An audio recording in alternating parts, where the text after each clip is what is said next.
Listening is an art that I think few people have been committed to embracing, learning, practicing, whatever it might be. But it really takes a discipline to listen, a true discipline. I created the 3-second rule in my life because of my lack of discipline to listen. I would want to spew out my truth when somebody said something, and I just felt like I needed to say this thing that is within me. It's the truth, And I think sometimes we can vomit our truth on people if we're not careful. And it makes us smell like vomit when we do it.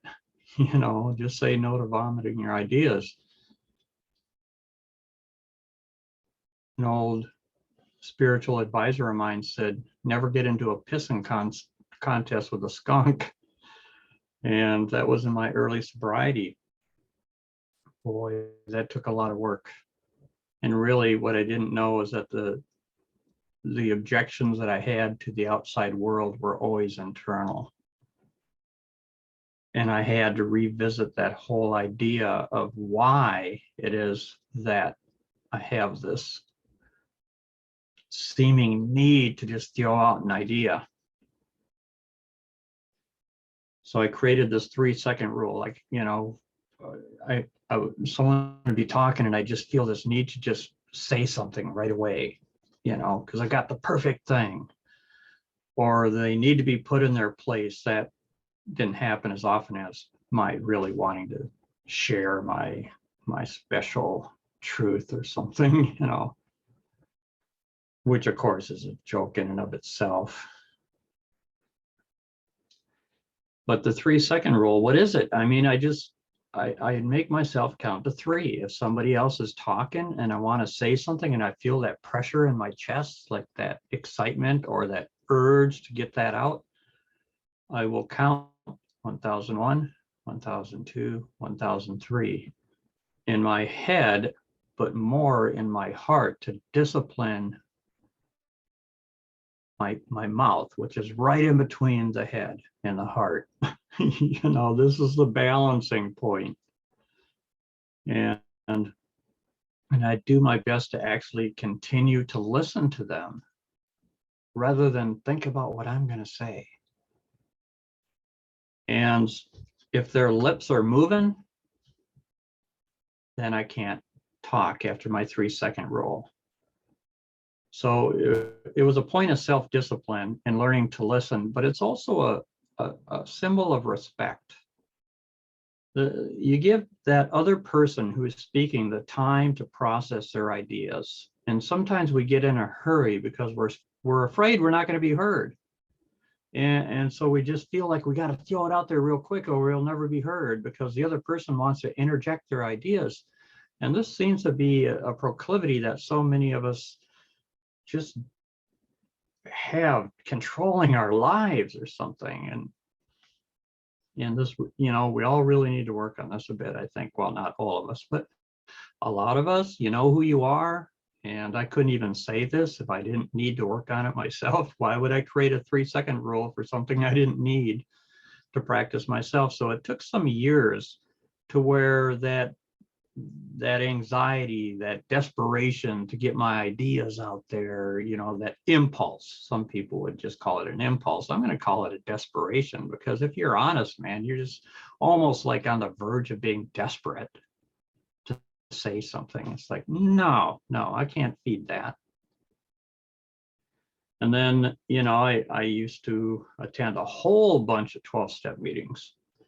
And I still do attend the meetings. I love what I hear there. There's higher coincidences, synchronicities. There's always something that I hear in a meeting that I wouldn't have gotten in most other places. And it's all about divine timing. It's like, no matter what it is that's going on in my life, I will hear somebody in a meeting address exactly the thing that I'm dealing with and wondering about. Just like, it's an amazing piece of work. But, let's say you got 15 or 20 people in a meeting. that means that you have to learn to listen for 15 or 20 people. And they're not just talking for 30 seconds or a minute. Sometimes it's 3 minutes, sometimes it's less, sometimes it's more.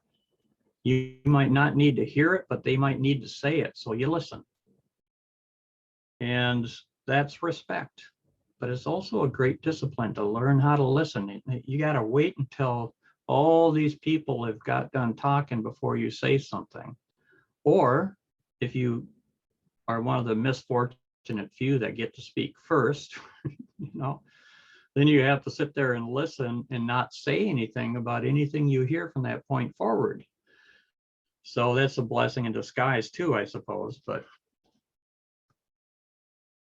this idea of listening, is if we don't take it to heart and if we don't learn how to do this, we're going to be in serious trouble in our culture. And I kind of think that's where we're at right now. I learned, I don't know if it was from a professor or from reading a book or where, but when I was in my teens, I somehow came across this idea that if you don't study the opposing view to the one that you embrace, the one that you believe in, if you don't study that which is diametrically opposed to the idea you believe in, then you don't know your own idea. Unless you research both parts of an idea, both polars, you won't understand your side of it. And so it's really important that we have freedom of speech, freedom of expression. We need to hear things we don't believe in. We need to hear things that make us uncomfortable. And we got to just get this idea out of our heads that we got to shut other people down. It's like, who cares what they believe? I don't mean that in a disrespectful way, but why does it trouble us? All it's doing is giving us an opportunity for spiritual maturity. Worst case scenario, it's a wonderful opportunity for spiritual growth, emotional growth, mental growth. It's all part of the same package. And listening is a great teacher. The set aside prayer suggests that we set aside everything we think we know so we can learn something new. I suppose it's maybe a Buddhist tradition. I don't know. Maybe the contemplative Christians picked it up somewhere along the way. But there's truth in everything if we'll just really listen.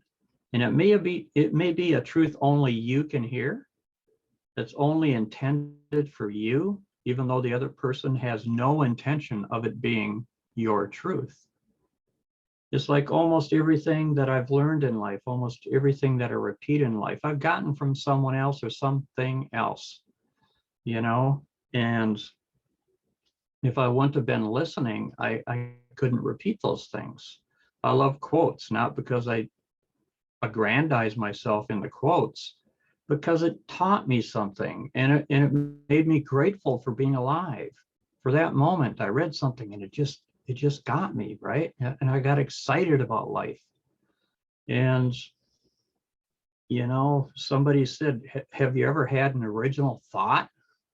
Well, yeah, I have. But when I do have an original thought, I hold it highly suspect.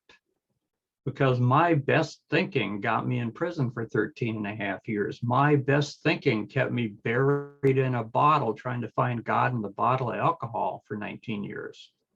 My best thinking is just not in and of itself done me a lot of good until I surrendered that thinking. I turned my will and my life over to the care of my higher power as I understand God. And you can take it as God, you can be an atheist, good orderly direction. To me, a really serious thought is a prayer. So the word prayer doesn't have to be limited to one thing. Do you hear what I'm saying? See, this is the thing about listening, hearing ideas that maybe you're a little uncomfortable with, or that I'm uncomfortable with even saying, being real out loud. That I've hardly ever had an original thought that did me or anyone else any good. but when I surrender my listening, when I surrender my thinking, my feeling, that's when really big, cool opportunities for gratitude arise time and time again. It's like when I give it up, God shows up. There's never a 3-day waiting period. It's not take a fucking ticket, buddy, and get in the back of the line, and that's why I like the anonymous organizations, is they all talk about equality. It's a fellowship of equals, and the reason that they're anonymous is because of the judgment that's out there. People say if you're an alcoholic or a drug addict or something, there's something dreadfully wrong with you, and you're weak, and you're inherently a bad person, because most of us that were drunks and addicts have done things that we're not proud of.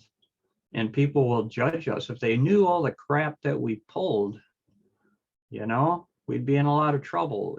But we can be honest with each other. And at some point, I remember thinking, thank God life ain't fair, because if life was fair, I'd still be in prison. I'd be in some penitentiary or other. And I just had a prison dream last night. It's like, oh my God, still? Been out of prison almost 31 years, and I still occasionally have dreams about prison. So, but I guess really what I'm trying to get at here is I'm hoping that people will really respectfully listen to points of view that they abhor, and remember the true value of freedom of speech is there to grow us as a world, as a society, as a culture. And, where else in the world do they have a First Amendment and a Second Amendment and all these things? They had to improve on the Constitution of the United States, because they realized some of the mistakes they made, and we're all evolving. Everything is an evolution. And I'm not saying that the US is better than any other country. A lot of people believe in freedom of speech and freedom of expression. It just so happens like we created laws and amendments to the Constitution about it because, like the 3-second rule, we needed it. We're lambasting each other and judging each other and trying to take away each other's freedoms in the name of our opinions. And ultimately, all anyone has is an opinion. And it's fine if we think our own country is the best country on God's green earth or not. Who cares? Just live and let live. I love that slogan, live and let live. Let go, let God is another good one for me. So I hope you liked something that you heard here. And by the way, I got this Mothers Against Drunk Driving shirt back in 91. It's pretty thread worn. It's pretty thin. Once in a while, I drag it out and wear it. So, go find somebody who feels alone, who feels like their voice isn't being heard, who feels like they don't matter, and let them know they matter. Let them know they are loved. Be the one that's the more loving one. Peace out, y'all. Love you.